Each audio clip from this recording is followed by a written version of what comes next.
morning, everyone, and thank you for joining us today on Coffee and Cannabis. We will be discussing treating your animal companions with cannabis, and the special guest of this month's episode is Phyllis.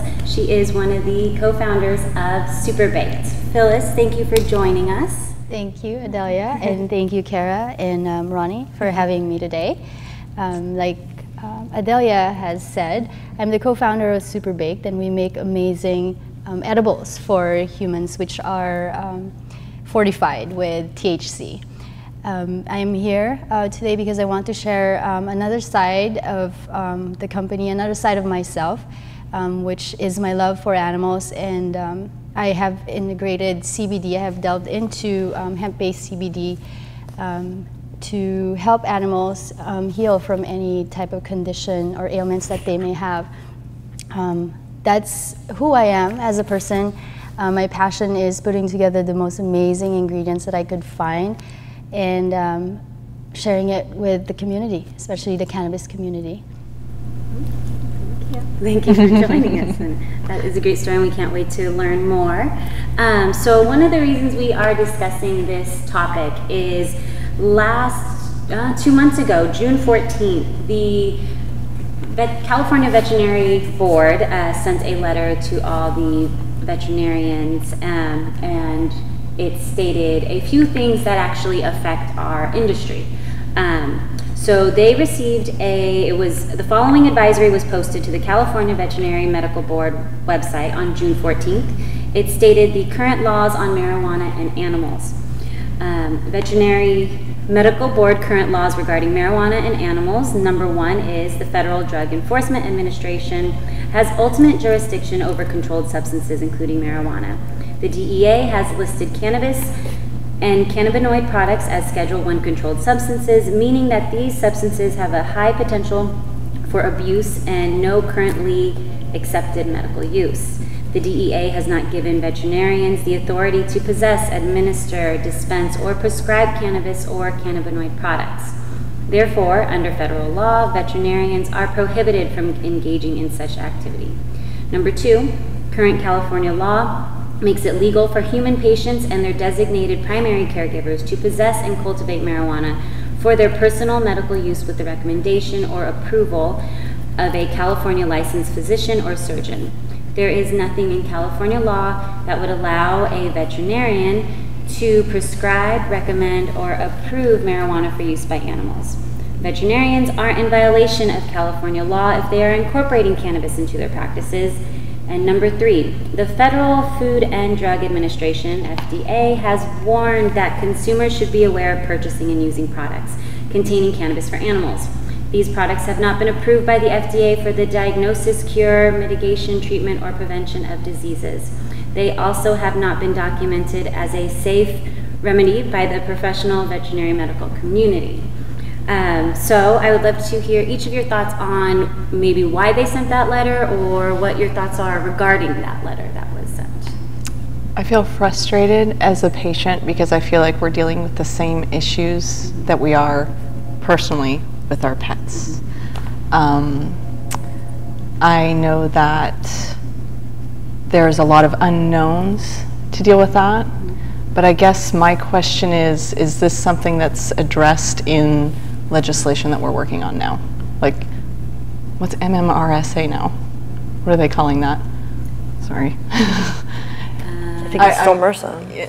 I think they're calling it something else, but I'm wondering if that's included in that. Is that especially for California? If they're sending this letter out, are they including that in current legislation that they're working on? That's a good point, and if not, we need to start working on should that. Be. Have that discussion happening. Well, you know, I think they're trying to cover their bases because in the end, you know, it's their job to prosecute any company that's hurting or, you know, making an unsafe product. But from what I've heard about using cannabis for pets, from my personal experience using cannabis for my animal companions at home, it is safe, and I've never heard anything bad happening. You know, that being said, we do need more scientific research and medical research for our animals, just like we need it for us. However, that letter didn't sound like that they were encouraging more research. It sounded like they were just saying, leave it alone, which I don't think that's going to help us or our animals. It's more threatening too. Like these are veterinarians that want to help these animal companions from suffering from these ailments, and now they're being told basically no, and to go back to these other prescriptions or treatments that they obviously didn't want to use. So how is that going to impact their business when they have to tell their patients of the people who have these animal companions, I would like to be able to tell you to treat this way, but my hands are tied. Is that going to cost them business? I think like at this moment, coming from a standpoint of manufacturing, like I want to get into manufacturing, but I have a responsibility, right? Because I'm putting out a product out there that consumers may or may not have enough knowledge on how to administer and all that stuff. Like Ronnie was saying, they have to cover their bases. Lawsuits and all these things happen because of, you know, ignorance and such. And that's why there's networks like DCN and Femmenuri that give out information, correct information out there to the cannabis community and to the rest of the communities, not just the people that prefer to use, you know, alternative medicine. I think like as part of the community, like this is our job, quote unquote, right? To be in the forefront, to be able to show people like what Ronnie uses for her companions, what you use, what I use at home, and so is Adelia. And so, you know, all the viewers out there too that do that, it is, you know, our responsibility to ourselves to know, you know, what we give our companions and not rely on just a medical standpoint or like relying on a person, on a veterinarian. You know that you would take a Tylenol if you had a headache. You don't have to call your doctor for that. I think at this moment though, it's best for us to actually call these as supplements instead of something that claiming that it's supposed to heal this, heal that, because we all really don't know yet. There's so many studies, like we said, that need to be done, but we know its efficacy. We know that it works personally. And if we don't push that out there, if we just keep it to ourselves, then we're not educating anyone.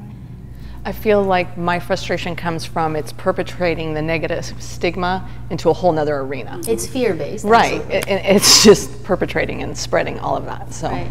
And it's making people go back into that, almost in a sense, drug dealer mentality where they will do anything though. I would do anything for my animal companions or for myself if I knew that it was something that could potentially save my life, save their life, or help them, you know, and people are willing to do that, but it's not right. What about people with disabilities? Right. They're so codependent on their service animals. You're going to deny somebody that kind of treatment? Forward-thinking people. Right. That's why we're here. And the laws are not absolute. That's why we're here. Good point.